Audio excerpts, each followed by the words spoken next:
Welcome to On the Wake Up Radio. This is Truth, Freedom, and Sophia with your host, Sophia, and my co-host tonight, Juliana. And shout out to super producer Cindy Ashby for putting this all together. All of our shows are live on onthewakeupradio.com. Also catch replays on SoundCloud, Google and Apple Podcasts, Stitcher, Spotify, iHeartRadio. Follow us on Instagram and Facebook at On the Wake Up Radio. Also support us at PayPal/onthewakeupradio@gmail.com.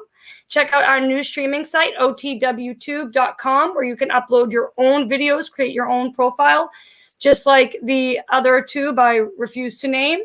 But it's even better, much better, because it's not censored. And also, we're on Cash App at $ On the Wake Up Radio. Again, find us at onthewakeupradio.com. Welcome to my co-host tonight, Juliana. How you doing? Hi, I'm doing good. Thank you for having me. Thank you. And yes, shout out to Cindy Ashby and On the Wake Up Radio and Sophia. I feel honored to be here, that I was asked to be here today. Well, I was super excited because when we were getting going on the phone the other day, I was like, oh my God, this is going to be a great conversation. And I think right now it is the perfect topic, free will, because no one's using it, no one's engaged with it, and it seems like it's the next level before we are all enslaved, basically. It's getting free will stuffed out, getting people disengaged with free will, thinking they're engaged with it when they're really not. So what do you have to say about that? So yeah, I have some questions, and Great. I thought that, first I would define free will in Wikipedia, right? Yeah, that's great. I'm going to define free will, and then I could just ask some questions, and we both can answer the questions and go back and forth and just elaborate on that and go from there. So the concept of free will, right? So the Wikipedia says, free will is a capacity of agents to choose between different possible courses of actions implemented. Free will is closely linked to the concepts of morals of responsibility, praise, guilt, sin, and other judgments, which apply only to the actions that are freely chosen. So it is also connected with the concepts of advice of persuasion, deliberation, and prohibition. So what does that come to mind with you with free will? What do you think when you think of free will, the definition of free will? So my true definition of free will is being able to engage and experience and engage with all possibilities, using all your own faculties, using all your own morals, values, and your own judgments based on, what you believe, how you feel about life. And I think that when we engage with experience and we're raw with life like that, and we don't have outside influences, that's where we learn ourselves the most. That's where we develop our intuition. And our free will and our intuition are very strongly linked. And that's my definition of it. It's being able to engage in all possibilities using your own judgments. I agree with you, Sophia, on that. I also believe free will. We were born with free will, right? It was a gift we were given at birth. We were created. We weren't born with. Hold on. This is important. The core of humanity, the core relationship between God and humanity is the basis of the relationship is free will. Correct. Yes. Sorry. So you tie that in. No, I love you for that. Yes. No, she's right. When we were created and we came into this world, as people call it, aka born, right? But we were created by the Most High. This goes hand in hand, right? So basically, we were given this gift, which is a gift to have free will. And yeah, my whole definition of free will is able to make your own choices, to decipher for yourself, to not pass any negative judgment, just to do it, right? Free will is about your morals and everything that you stand on, what you believe in, right? What you want to fight for, your free will. I have free will to do this. And there's always a choice, right? You always can make a choice. That's what free will is. So I wanted to ask you, how does free will dictate your life? It actually has been the basis of my life. So I can say I was born very strongly, very, very strongly intact with my intuition. And I had just a really, really, and I don't say this with arrogance. It's taken me a long time to even admit this to people, like, and say it openly to strangers, that I was born just knowing I had a very strong connection to God. I had a relationship with other, I don't know what other entities, other dimensional entities, maybe angels. I don't know what to call them, but I always knew that that everything in my life had to be grounded in truth and had to come from my own free will. And because of that, I've been ousted in a lot of situations in my life. I've been called cuckoo crazy and for not making certain decisions in my life. And I could tell you this, I'm probably the happiest person I know, and I'm probably the smartest person I know. When I say I'm the smartest person I know, I don't mean I'm smarter than everybody I know. I mean I am the smartest person in my own life to make the best decisions for me because of that. That's how I mean that. So it's empowered me in so many ways because it's kept my psyche intact. It's kept my mental intact, and it's kept my spirit, that flame inside of me, intact. And for me, free will is so directly tied to passion. They get us to snuff out our passion, which gets us to subvert our free will to the system. And I never did that. And I'm very proud to stand here and say I never did that. I knew my whole life where I would end this game. And I knew it was never going to be in the world with everybody else in the everyday world like that. And I feel really good about it. Nice. That was amazing answer to my question. Yeah. So I'm feeling like I've always had that, not to boost my ego, or I'm not boosting myself. We have to start claiming our power. This is our power.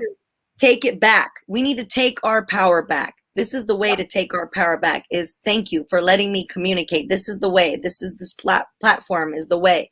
So I've always felt very strongly and passionate about things in this world, right? I've always felt like I've always had to make I've had to make a difference in this world, and was for me to be rebellious, right? To stand on my own ground and also be independent, right? So I've been woken up for about 5 years to certain things, right? But I haven't been awake or aware to what really was happening until probably 2 years ago, basically almost the pandemic, right? So now, knowing what I know, knowing so deeply, right? Sophia, we already know how deep it goes. We already know how it goes. But there's a legit breakaway civilization running. It's legit. Now, and the fact that right? Once you know what's really happening and you connect the dots, right? And you see it for yourself, it's a matter of that free will kicks in. It kicks in hard. So you're like, okay, so now that I know and I'm against that, I don't want to be a part of this beast system anymore. I don't want to be a part of this. I don't want to be a part of this parasitical reality. I don't want to be a part of it anymore. Now it's a matter of I have free will. I have choices. I have to make decisions. So this is where I've come. This is why this is a really big topic right now. This is what's happening right now. So it brings me to my next question for you, my lady. Yeah. So how do you feel about people compromising their free will for the infusion? And we know what the infusion is. I mean, I don't really want to say it because I don't want us to get censored or banned. I mean, this is not censored, but we're going to call it the infusion. Yeah. This is one that really bothers me and really upsets me. And in a way, I don't know what to say because I always been a person, right? And I was just having this conversation with my husband. I was venting a little bit too much downstairs. And I was like, listen, I'm not blaming you. I'm just venting because I'm not a person that keeps imposing on people. I won't pressure people. I will literally say it once and then just let you to yourself. If you really want to do it, you'll do, blah, blah. And that's how I feel with other people. But we have to step in with this because it's not just them engaging with information and then using their own judgment. They're not even able to engage in the truth or the information to make the right judgment. And this is where they are subverting their own free will for comfort, for the system. See, the system is getting them by the balls right now by telling people your life will be very different. Your life won't look the same. You want to get back to normal. You want to have these fun things. And these are things everybody's life is built around. Their life isn't built around God, a foundation of values and morals, not because they're bad people or they don't have any morals or values, but because they are products of the system, the parents' indoctrination system, education system, and all of that. So their lives have been revolved around getting a good career, making money to have a comfortable life. And now all those comforts are being threatened. And they are like freaking out because their free will isn't kicking in strong enough because it's been subverted so much that they're just like, no, the thought of life being, to me, it's like the thought of engaging with reality and my own survival scares me. So no, I'm going to reject reality and truth, and I'm going to just go with the system. It sucks, but that's totally what's happening. And they're not even caring enough to have that survival instinct kick in where they have to say like, no, this is life or death. They don't see it as life or death. They see it as happy versus unhappy, comfortable versus uncomfortable. All these ridiculous things that are surface bullshit. They're surface level. Right. So, and when you think about it, it's this world, it's things of this world. They live for this world, right? World, yeah. And that comes to my next tie into this whole thing about does free will coexist? Well, does free will coexist within religion and science? Okay, well, No. You don't have to be religious. You don't have to be religious. You can be spiritual, right? Now, when you start compromising with your free will and saying you're spiritual, though, well, you know what I'm hearing is, well, God has me, and he does. God has me. So if I get the infusion, or if I do this and that, my faith will overpower that poison, and this is what I'm hearing, right? Constantly. And this is why we're having this discussion. And that will overpower any harm that can happen to me. So they're overriding the free will and they're making excuses. Now it comes to a point where, the question is, well, is that what their consciousness, their reality of free will is?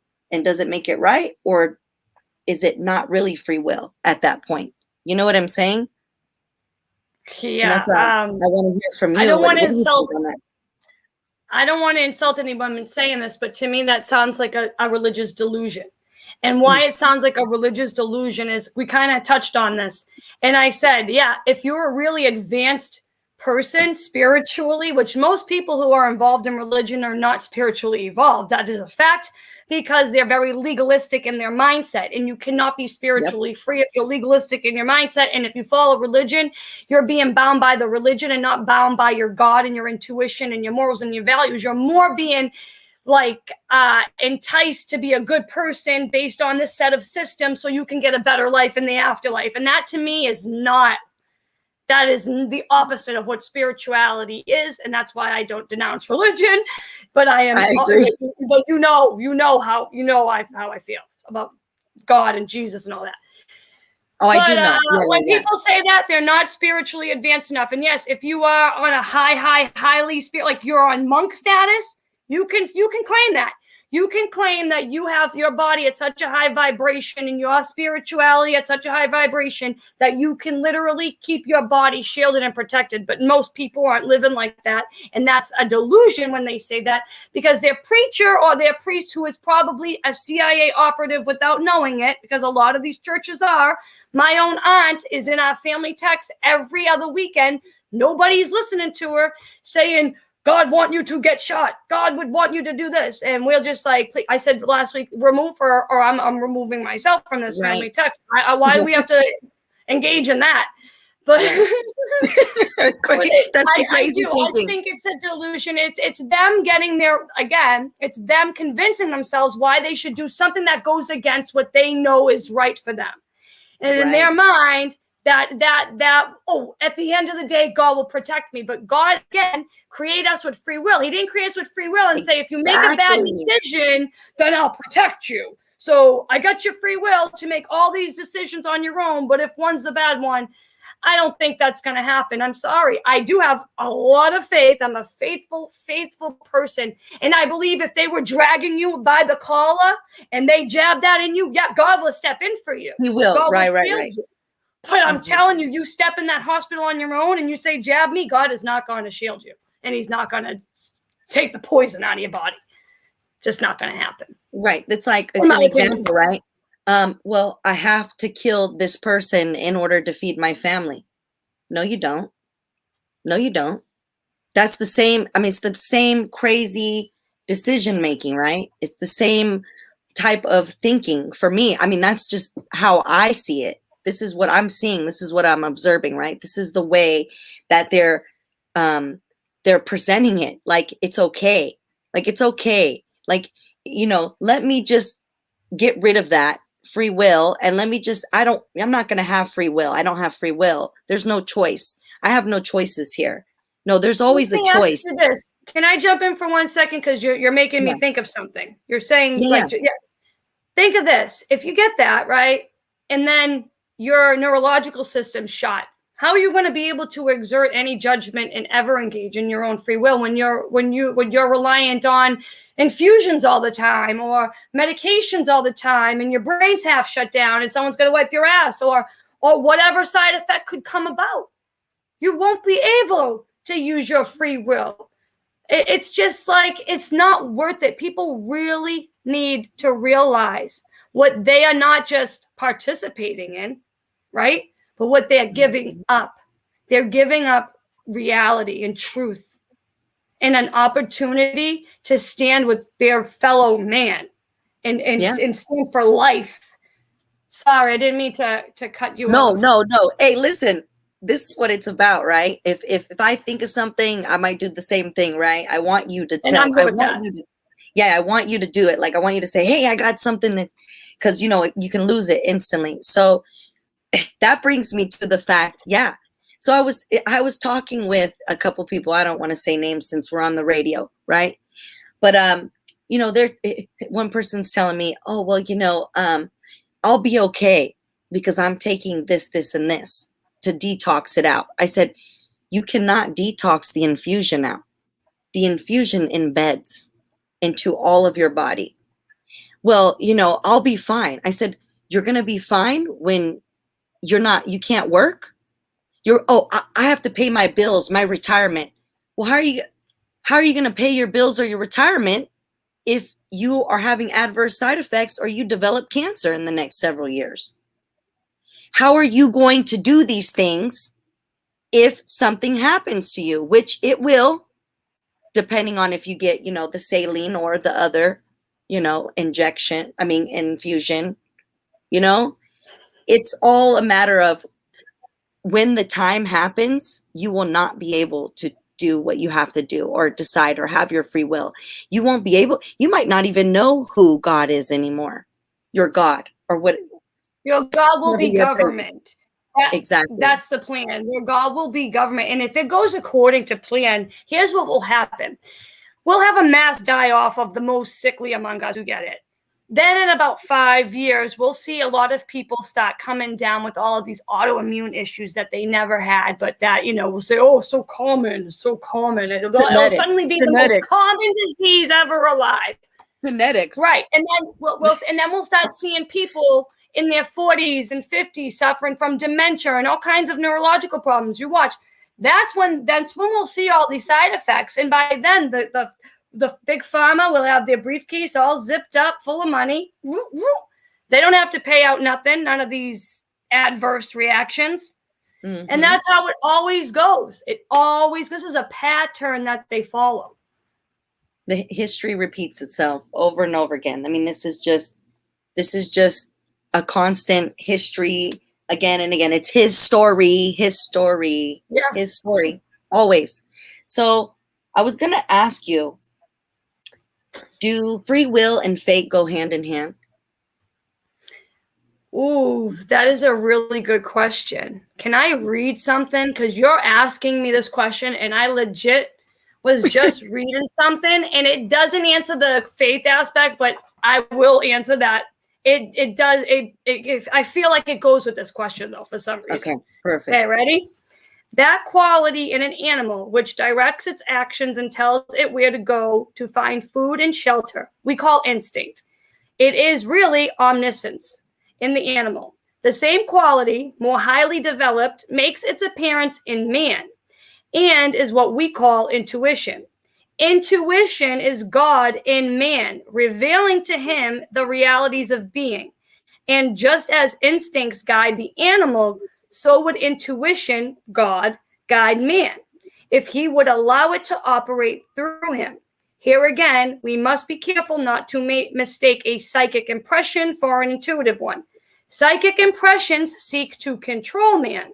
Intuition always remains in the background and waits for its recognition, like faith. Behold, I stand at the door. All arbitrary control of man stopped as soon as he was brought to the point of self-knowingness. From this point, he must discover himself. But intuition, which is nothing less than God in man, silently awaits his recognition and cooperation. The spirit is always there if we could but sense its presence. Mystics, such as myself, sorry, have felt this wonderful power working from within and have responded to it. And as sure evidence that they were not laboring under delusions, they have all sensed the same thing. Had the impressions been psychic only, each would have seen and sensed a different thing. The reason I wanted to read that is because faith has, to me, to do with that inner knowing, that inner instinct, right? Trusting yourself, trusting that inner you. And I think that, yeah, faith is directly tied to free will because of that. Because faith has to do with your inner knowing, your inner trust in yourself, and your inner trust in that spark of God in you. That your intuition is being directed from that higher realm, that you don't want to ignore it. So that has to be faith in it. You have to have faith in that you're, true. So yep. I hope that was a good answer. That was amazing. Well, that brings me to a read as well. So I have the book here in front of me. It's called The Fun of Dying with Roberta Grimes. And chapter 5, I recommend everybody gets this book. It's called The Fun of Dying. I'll have to add it to my collection. So find out what really. Yeah. So it's a quantum physics mixed with God. Okay. And it has only. Yeah, girl. Okay, this is the book for you right here. So Roberta Grimes, I highly recommend this book. This is a great book. So it brings me to chapter 5. It's called Consciousness is All That Exists. Okay. That's true. And I'm going to read. This is Jesus. This is Luke 17, 20, 21. The kingdom of God does not come visibly, nor will people say, here it is, or there it is, because the kingdom of God is within you.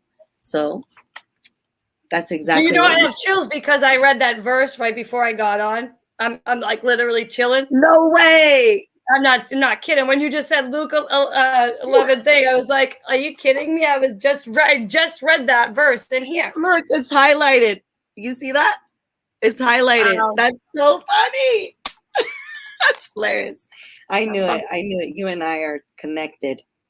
Okay, so I was gonna read another part of the book.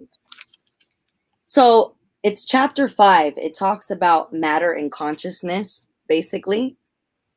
So here we go. Exploring the amazing implications.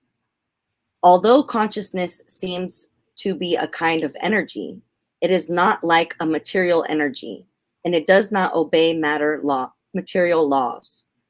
What we think of as the laws of physics and function only in this material universe, and this universe is just a small part of a much greater whole. Each of us is a part of consciousness. And more powerful than we can imagine, the I that is in your mind is external. You never began and you will never end. You never began and you will never end. Indeed, the very notions of externity and of beginning and ending are like a human idea of constructs. Without objective time, they mean nothing. That's true. There is no such thing as a private thought. There's no such thing as a private thought. Think about how deep that is, right? Since your consciousness is open to all consciousness, privacy is a human illusion. Matter is composed of consciousness, so in some way, everything may be somewhat conscious. For example, your dog, your cat, perhaps the trees, right? The trees, the rocks. Trees are probably the most conscious. The trees are probably the most conscious, of them all. So, and that brings me to the end. Your I and my I are not separate. We are all one, right? We're all one being. We're all brothers and sisters, right? The concepts of separate and the same are human notions.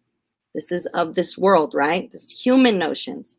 It doesn't seem possible in human terms to express precisely, how we are connected, but it is not wrong to say that we are all part of one great whole.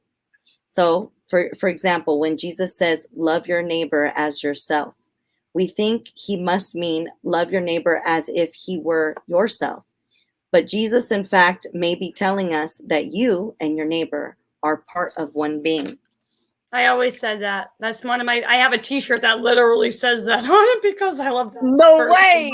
I love yeah. you, Sophia. This is why I love you so much. This is why I'm like, yeah, Sophia's on. I have to go. Sophia, I'm here. But yeah, so that just comes to my point of we all have free will and we are all conscious beings, right? And if you're consciously aware, I mean, everybody knows, right? If you're not being consciously aware, so if you're consciously aware of how this infusion or what's happening with this system, and you're going to obey and conform, how are you going to be at your higher peak, your higher self? When we talk about chasing afterlife, right? Eternity, we talk about eternity. If you're trying to get to eternity and stop being stuck here, your soul is recycling, which we're all trying to get out of this because our souls are constantly being recycled because you're not ready. You're not ready. Well, if you're trying to get to eternity and you are aware and you know what's happening and you're going to get stuck here again. It makes me sad. It makes me sad. It's just what it is. We have to be a whole as a one. And this is what I was saying on my live. And I know this is why Cindy reached out to me, was that we all have to stand together. We're bigger in numbers, right? And that's the only way that we're going to win. Or we're going to have to win alone, which is sad because I want everybody to win here. I agree. I have been saying, I think for almost a year, I've been hashtagging the unify and not comply because I really think that is the true only way. And if we all start participating in consciousness again, see, I think what happened is people stopped engaging in consciousness. And I don't know if there's a light in all of us, where that consciousness comes from and if it can get snuffed out completely. I don't know that. I mean, we can all only guess, but it does seem like there is like an engagement with consciousness that we have to actively care about. Like you just said, if you know what something does to you and you know it does something bad to you, and then you still rationalize why you should do it, you're not that conscious. You're not applying your consciousness to your own life, which means, you might tap into consciousness, but you're not conscious in your own life that you're applying the things you know to have a better life. That is, to me, the ultimate. When Jesus says, when you make the inner like the outer, right? He says that in the book of Thomas and in the hidden gospels. People don't like that because to them, they think that it has something to do with male and female and this weird gender shit. It doesn't. It has to do with when you apply the knowledge, when you match the true you, your free will with your outside life. It's when you match your free will with your outside life, when you don't construct this alter personality that engages in the world, and then you have this inner life that is something different, that you desire different things. And that's what we're living in right now, a world where people are split. A majority of people are functioning split personalities. They have an inner life, an inner world, an inner morality system that they follow, but they do not follow it in their active life. They don't live that out in their actual life because the world has constructed something different that they have signed on to or agreed to, or they have, just that become the dominant personality because it's easier to navigate this world. But I'll tell you this, they're not happy. Those people are not happy They're constantly seeking another pleasure. And I'll tell you, when you go from, I've been through it all, by the way. Like, I'm not sitting up here on some high horse and I've gone through nothing in my life. I've lived a lot of different things. I've been a drug addict in my life. So I'm not sitting here saying it without experience.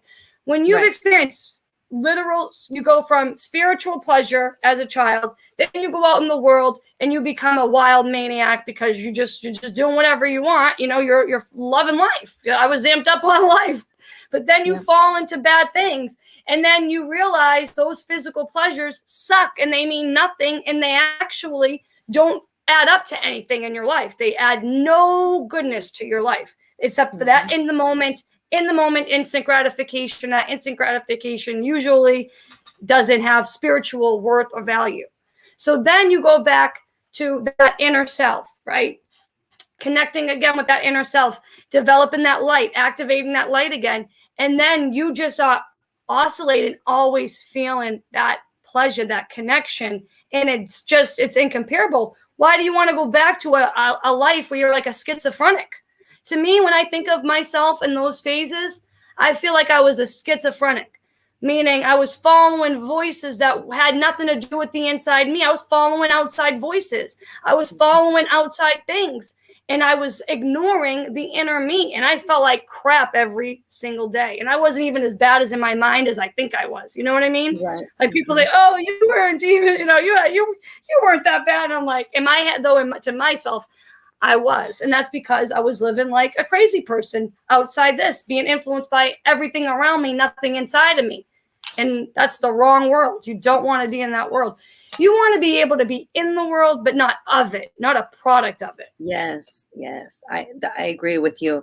I agree. You want to be in the world, but you don't want to be on, you don't want to be a walking robot. I mean, obviously, there is an unseen contract that we didn't sign, unfortunately, that we're on, we can't take ourselves off, becoming a sovereign person. It's just, it takes time, right? Everything is, it's like, we have to get there. We're going to get there.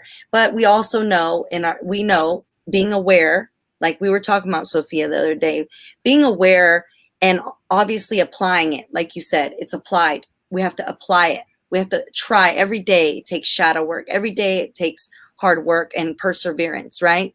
We're not perfect. We're going to be of the flesh. We are human. We make mistakes. But being aware of that and being able to admit to that and still knowing your free will and not compromising it is, I think, you living your highest. You don't have to be rich. You don't have to have land. You don't have to have money like that in order to achieve that higher self and be on that high, right? All you have to do is honor yourself. You have to, and the happiness will be a byproduct. Exactly. And I think observation, right? Remember we were talking about this. If you're able to do, observe, if you're able to observe and see and have the eyes wide open, right? And have all your eyes open, and you can just go from there, like you were touching on earlier. Intuition and free will go hand in hand, which is going to make your fate. So all of it ties in together perfectly. Yeah.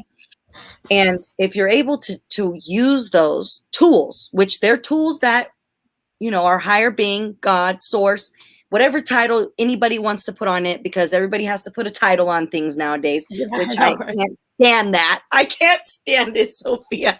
I'm like, why does everything have to have a title? That's the byproduct of lack of consciousness, because they're used to navigate in world with labels. Label. Yeah. Everything has to have a label. Boxes.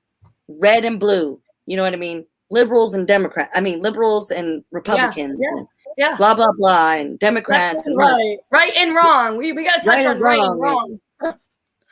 It's like good or bad. Okay. Why does everything have to have a title on it? You have to put a title on it. Like, no, there is no title for it. It's unseen. It's just like the battle that is happening, the spiritual warfare. It is the unseen battle. That's why there are things that we don't know why it happens, but it's happening because it's unseen, which you can see it. but it's unseen. You know, I know you know what I mean. Yeah, by that. yeah. You can see the expression of the unseen things unfolding. You can see the manifestation and the outcome. And that's what these people do, by the way. So these people, I won't get too deep into it, but we'll call them just the cabal, you know, the secret, cabal. Yeah, we can say the the secret cabal. rulers. They do practice a form of magic, and they manipulate the unseen realm through our free will, through frequencies and vibrations and Yes, big our pharma. energy. They suck. Yeah, That's why we feel energy. drained, sucking the life. When they say that, literally, that's what that saying is. When you say, I feel like the life's been sucked out of me, because it has. It is. It always is. And once you recharge, right? It once again, they're sucking. It reminds me of, you know, the movie Monsters Inc. Of You know the course. movie? Yeah, yeah. So Monsters Inc. is a prime example. I mean, they just told us, hey, Yeah. we're sucking that fear and using the fear, right? As an We're energy using source. right. It's like I got goosebumps. Think about that. Just a kids movie, right? Like, it's Monsters Inc. It's totally that, when you say sucking the life force out. And exactly, Sophia, what you said. They are witches, warlocks. They know, they practice magic. They've had all the secrets. They keep them hidden. We don't know. And then they've used Halloween. They've used pagan holidays to cover it up and make it as a joke. Everything is a joke to them. They make it everything a is an joke. inversion. Yeah. Yes, it's an upside down, right? It's a way for them to laugh at us, basically. It's like everything is like an affront to God. And we are the representatives of God here. So if they can get us to be ridiculous or to do what they want, then that means they can get, they're affronting God, you know? They're getting God. Look, because that's what, whoever you want, Moloch, Baal, Satan, he has many names. That's what he did. Well, I got you. Hey, yeah, guess what now? You know what I mean? I got your people. So it's just a constant, it's, oh yeah, give up the free will. I want to touch on one quick thing, because of you said the labels, and we brought up religion. So one thing I do want to make it a point to, because I know in this conspiracy world and in the research world, one of the things I've dedicated my life to is researching the truth about, you know, religion and all of that. And religion is a complete lie. And what they've done is they've taken real symbols and they've inverted them, just like the Nazis did with the swastika. So they use real symbols of power, because the symbols of power, those symbols like, say, the cross, the Star of David, these things, they're not, the symbols aren't good or bad, okay? They use the symbol because the symbol engages with your consciousness, with your soul. It's not a language of the tongue. It's a language of the spirit. And that's how they get you to, without agreeing to sign on to these things. So it's not the symbol. So we got to stop saying these symbols are evil. It is not the symbol that is evil. The symbol is used for a higher consciousness purpose. And they know that, and they use that symbol to access your consciousness. So they are using it for evil. They are evil. That is what I want to make a distinguishment of.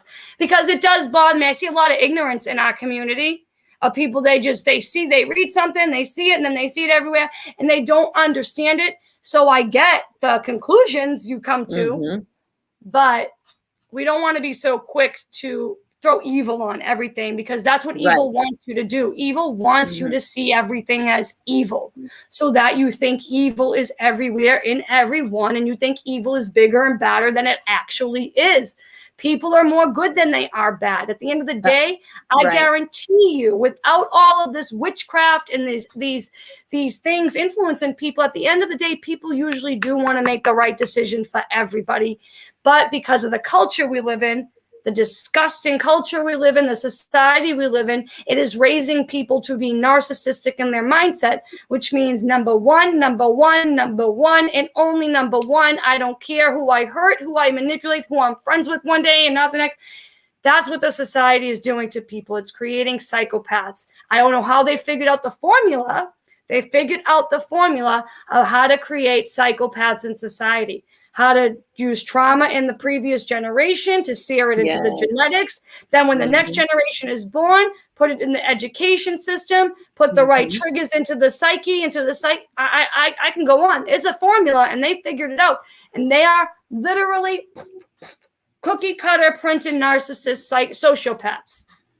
Yeah, it's basically what you said. It is trying to break the I can't even say the word right now. Generational. Yeah. It is trying to break the generational curse, because it's a curse that they put on us. It's exactly what it is. It's a curse. And I want to piggyback off that, Sophia, what you said about how a lot of times in our community, in this community, the conscious community or the truth community, whatever you want to call it, right? The titles. Here we go, titles. I know, right? The community. Yeah, you just say the community. People always are thinking the worst. I know that they think like almost everybody is bad. And I have been noticing that as well, like bad, right? Or evil, or this is so. But I have been trying to tell people like, hey, there are good people out there. There's still people out there that want to do good. There are people that have a heart. And that's what when you were saying that, I was like, oh my goodness, I want to tell her, like, I swear I have been thinking this for a while now. And I've been trying to tell people like, hey, look, there are still genuinely good people, right? It's just what you said. It is the culture that this America or this world has developed of, like you said, the narcissism, the egotistical being, the borderline personality disorders, like you said, the psychopathic thing, the mental disorder, like mental disorders, keeping them stuck in that mental state, right? And how do we break the generational curse? That's really what we need to try to do before we leave also this reality, right? We need to try to break the generational curse, even if it takes us till we're 80 or whenever we pass.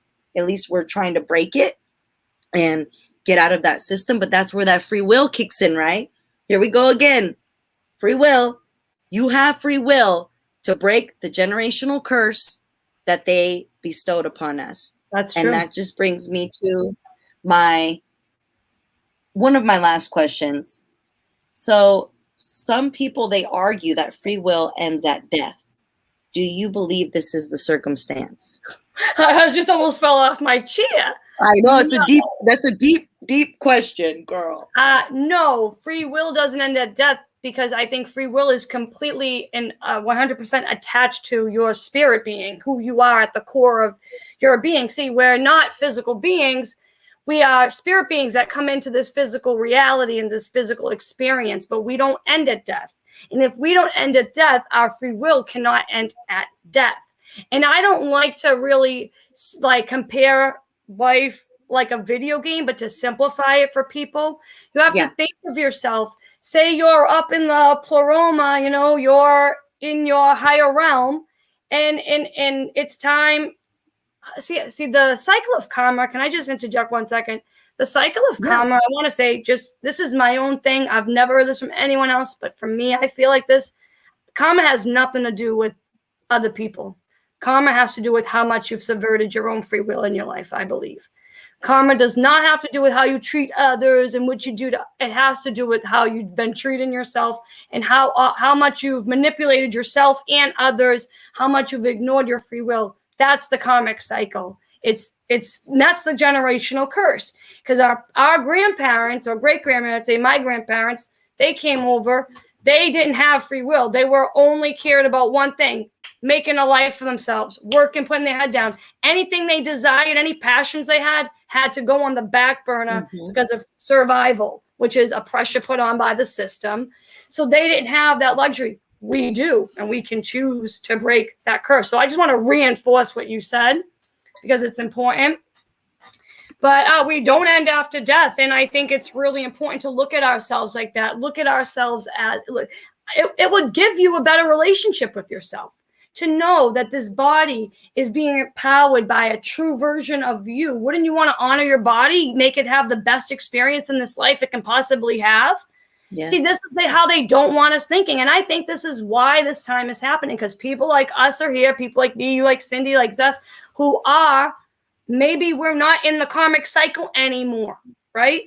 I've met with 4 separate people in random times in my life, and they were all anomalized by the fact that they says you have no karma in your chart. Every chart I've ever done, numerology chart, Chaldean numerology, astrology chart, Vedic astrology, all 4 of them said you have no karma in your chart. Is unheard of. Is unheard of to have no karma. So the conclusion you can come to is that I've already outlived my karma. I've already popped out, and now I'm back again. And I'm going to assume that the others are on that same level, because we're here to help the people keep their consciousness. We're holding that vibration. We're holding consciousness here so that these other people can have the chance to link back in with their free will and their consciousness. And that's why this overlap is happening with Big Pharma and the infusion and everything else, is because it is a time where truth is just being blasted all over the place. Like I say, it don't matter what level you're at in your life. Right. No matter what level you're at. It doesn't matter if yesterday you were shooting heroin. It doesn't matter if 2 days ago you were robbing a bank. If you choose today to be a better person, a true version of yourself, and you start using yourself in a way that is in line with your passion, and it's not being driven by, see, the outside world makes people criminals. They're not criminals inside. It's the outside world putting pressure on them, putting delusions in their head, telling them they need this, and then they'll be happy. They're horrible. They come from poverty. You'll never be nothing. You'll never make it. Here's a liquor store. That's what CRT is doing. It's reinforcing all of these ridiculous things that trap people's consciousness. And I think we're here at this time with these people because of this overlap, because of this happening. Maybe we're holding it all together, because maybe at the end, evil doesn't win. You know what I mean? I don't think evil ever wins. I just don't. No, well, I mean, God God wins always, always. I mean, always. And if we're here, if we're here and we're holding the light of God in us, and I'm not in doubt of anything, and I'm not in fear of anything. And the last thing anyone should fear, which is the one thing everyone fears, and which is one thing that controls everybody, is death. They control you with fear of death. And there's nothing to be afraid of. It's release. And I don't say it in a depressing way, like go die tomorrow. Right. But it's release from this life. And then you go on. I think that's beautiful. Yeah. I think the human experience is a beautiful one. I think it's a gift God gives us for redemption. Because I don't think the original, whatever happened, I think it happened many times, boom, boom, boom, in different dimensions. Things got more dense, and kept happening. But I think the original thing that happened wasn't really here. And I think it's just keeps happening. You know what? Wait, I have to interrupt you real quick. Just let me think. I'll ramble. How deep is that, Sophia? Okay, redemption. Have you seen the show Manifest? Yeah, I did. I did watch it. Okay. So you see where I'm going with redemption? These people literally died, came back as human flesh 5 years later. And they were being tested all the time, and it was a redemption. It was a part of redemption. And that's the craziest part of that. When you were saying that, I was thinking, well, I was leading there. Actually. So I'm glad you said there? I'm sorry. I was going to say, I don't know what happened originally, but I think what's going on here is that this physical world is a chance for whatever to refine your spirit and understand yourself. Because think about our emotions, how much our emotions are deeply tied to our inner self, our spirituality. And that's the one thing people always want to run from. We're taught to snuff our emotions, but really, this is the land of emotions. We come here to Earth to engage with our emotions, to refine our souls, to refine our spirits, to learn spiritual lessons. This is not a place where we're supposed to be physically doing all this stuff. Yes, we are supposed to physically enjoy life. There are reasons why we have physical pleasure. But spiritually, through the physical, we're supposed to grow spiritually. Yes. And that's where it's become just physically dominated in the mindset of people. They don't think of the spiritual aspect of the physical things they do. And there is a spiritual imprint of the things you do physically. I agree with you, Sophia, on that one. So that brings me to John 7:17. If any man will do his will, he shall know of the doctrine, whether it be of God or whether I speak of myself. So what do we think when we hear that scripture, right? I think of what I read. Yeah. Of what you just said. If any man will do his will, he shall know of the doctrine. So everybody knows what doctrine is, right? Or indoctrination, the doctrine, whether it be a God or whether I speak to myself. So, I mean, it's very deep, right? It's everything that you just said. It's so funny because everything just ties together. It was like it was meant to be tonight, Sophia. I love knew it. The second we talked on the phone, I was like, oh, this is perfect. You knew it, right? It was like, it kept coming to me. So when Cindy reached out to me and she said, hey, Juliana, oh, I loved, she loved my live. She said, I think you'd be great with Sophia. And I said, I love Sophia. Like, I'm always in there supporting her, going off on the comments, right? I appreciate it. I support you 110%. I think you are an amazing human and soul. And I was like, you know what? This is great because this has been weighing heavy on me. And I felt, even when I did my live, I felt like there was a need for me to speak. And, I usually post stuff all the time and I'm speaking, but I'm not really going live, right? But when she asked me, and then like all of these things kept coming up about free will, right? Or freedom, or just being able to make choices, right? Because everybody at this point is torn. I feel like everybody's like, they don't know if they can do it. I don't know if I have a choice. I don't have a choice. Or, I'm hearing everything. And it's come to the point where I'm like, we were given free will. This is the gift. This is the gift of life. So this was the best topic. I mean, I'm just so happy to be here with you. And to end it, I'm just happy that we got to talk about this. If you have anything else to say, that's just, I feel like free will is a consciousness. I do have I'll say two more things. I want to read one more thing and then I want to say something. So I'm going to read this. Okay, perfect.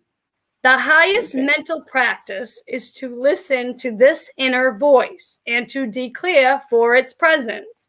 The greater a man's consciousness of this indwelling I am is, the more power he will have.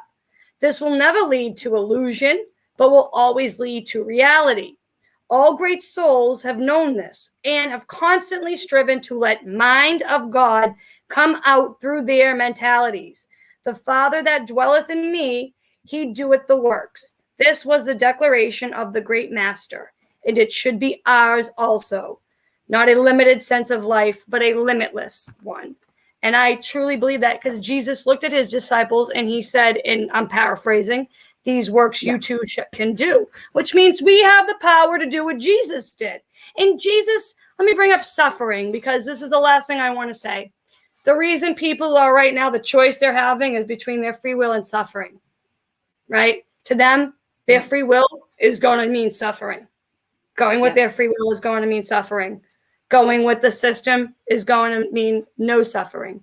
But that's the point while we're here. The things we choose to suffer for, the only thing you should ever want to suffer for is your free will. That is the highest spiritual value. What do you think the sacrifice of Jesus, what that did? Do people even understand what that did? Someone sacrificing their life, their body, their soul for the sake of other people. That's not just a thing that only some great man of God does. We all can do it on a daily basis for ourselves. That's all we have to do for ourselves. That's it. That's all I got to say. That was a great end. That was a great ending. I just want to thank Cindy Ashby on the Wake Up Radio for this opportunity. You guys might see me back here. I don't know. We'll see. Yes. Come on once a month with me. Okay. And we'll bring up some great topics, and we'll have some good discussions and questions and just elaborate. And I also want to thank Sophia, and I want to thank everybody for making this happen. And it was a pleasure. I'm always honored. Juliana. Yeah. Thank you. I love that name. That's my niece's name. Of course. You know what? Before we go, because Cindy always has great things she adds, and I was just reading through her comments. So I'll start with the top. The ability or discretion to choose, free choice. Talking about free will. The power of making choices that are neither determined by natural casualty nor predestined by fate or divine will. A person's natural inclination, unforced choice. That's basically what I was trying to say, but yeah. I never say things right. To exist at the same time, sometimes followed by with. To exist together at the same time, nor in the same place. Is that omniscience? Is that what she was writing? To live in peace with another or others despite differences, especially as a matter of policy. The act of choosing, selection, the power, right, or liberty to choose, option, and alternative. The active process of governing, especially to control and administration of public policy in a political unit. The office, function, or authority of a governing individual or body. Exercise of authority in a political unit. Rule. Firm belief in the integrity, ability, or character of a person or thing. Confidence or reliance. In the world definition, in any conditions of all possible things. I like that. I like that too. Yeah. Oh, I gotta go down. It's a good one. Labels are a descriptive term, an epithet. In a world inhabited by monsters, the city of Monstropolis, this is Monsters Inc., is powered by energy from the screams of human children. Sound like adrenochrome? Yeah. Are you familiar? All right. So I'm glad, Cindy, this is what I want to read. So I'm glad Cindy brought up sigils, because sigils are very different from what I was talking about. Symbols. Sigils are magical. And they are also spiritual language. So a sigil, a type of symbol used in magic. The term has usually referred to a type of pictorial signature of a deity or spirit. In modern usage, especially in the context of chaos magic, which is what they practice, sigil refers to a symbolic representation of the practitioner's desired outcome. That is exactly what they're doing on us. All the time when we see Google symbol, all these symbols, Gmail, Google, all these symbols, that's the desired outcome, which is the direction of our energy, which is the direction of our free will, basically influencing our free will. Generational curse is primarily based on the teaching of those within deliverance ministries who believe that certain people can inherit misfortune. They believe some people receive from their ancestors tendencies and weaknesses toward specific types or groups of sins. Thank you, Gail, to Very Wise Women. May God bless you. That was from Gail. Compliment she gave us. A sense of one's personal or collective identity, including the attitudes, beliefs, and sensitivities held by or considered characteristic of an individual group. And then she wrote, Manifest is an American supernatural series premiered 9/24/2018. It centers on the passengers and crew of a commercial airliner who suddenly reappear after being presumed dead for more than 5 years. And then down here, a principle or body of principles presented for acceptance or belief as by a religious, political, scientific, or philosophical group, dogma. And I'm glad she put that distinction in there too. This is why religion doesn't allow for your free will. And this is why it is, I think, the enemy of your free will. I agree. Is because when you're doing things out of a pressure or out of some sort of social pressure to say, be good, and you're not genuinely that way, you're not using your free will. I just don't believe you are. I don't believe whenever we do things for a desired outcome that we're engaging with our free will. We're engaging in manipulation. That's witchcraft, in my opinion. When we start trying to figure out ways to do things to appear a certain way, that's participating in illusion, in delusion, and that's what we all need to get out of. And I see it every day on all different levels. I've recognized it even when I did it within my own life, and I had to make amends for that.